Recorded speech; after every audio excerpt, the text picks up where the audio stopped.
ব্যবসায়ী নাসির উদ্দিন মাহমুদকে মারধর, ভাঙচুর ও ভয়ভীতি দেখানোর মামলায় চিত্রনায়িকা পরীমনির বিরুদ্ধে অভিযোগ গঠন করেছে আদালত। এর মধ্য দিয়ে মামলা তার আনুষ্ঠানিক বিচার শুরু হয়েছে। এছাড়া আদালতের উপস্থিতি না হওয়ায় তার বিরুদ্ধে গ্রেপ্তারি পরোয়ানা জারি করা হয়েছে।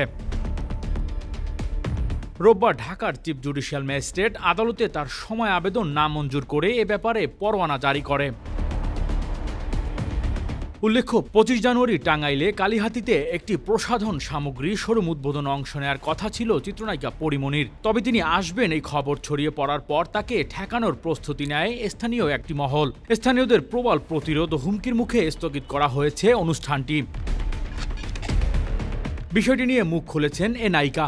সামাজিক যোগাযোগ মাধ্যম ফেসবুকে দেয়া এক পোস্টে পরীমনি লিখেছেন, এত চুপ করে থাকা যায় নাকি। তিনি আরও লেখেন, পরাধীন মনে হচ্ছে, শিল্পীদের এত বাধা কেন আসবে, ইনসিকিউর ফিল হচ্ছে, এমন স্বাধীন দেশ নিরাপদ নই কেন আমরা। মেহজাবিন পড়শি এর আগে তারাও এমন হেনস্থার শিকার হয়েছে। ধর্মের দোহাই দিয়ে আসলে কি প্রমাণ করতে চাইছে তারা।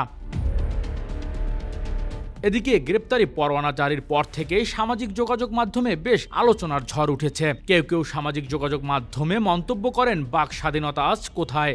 আবার কেউ উল্লেখ করেন, অভিনেত্রী বাঁধন গ্রেপ্তার হলেই সম্পূর্ণটা পূরণ হয়। Desk report, metro TV.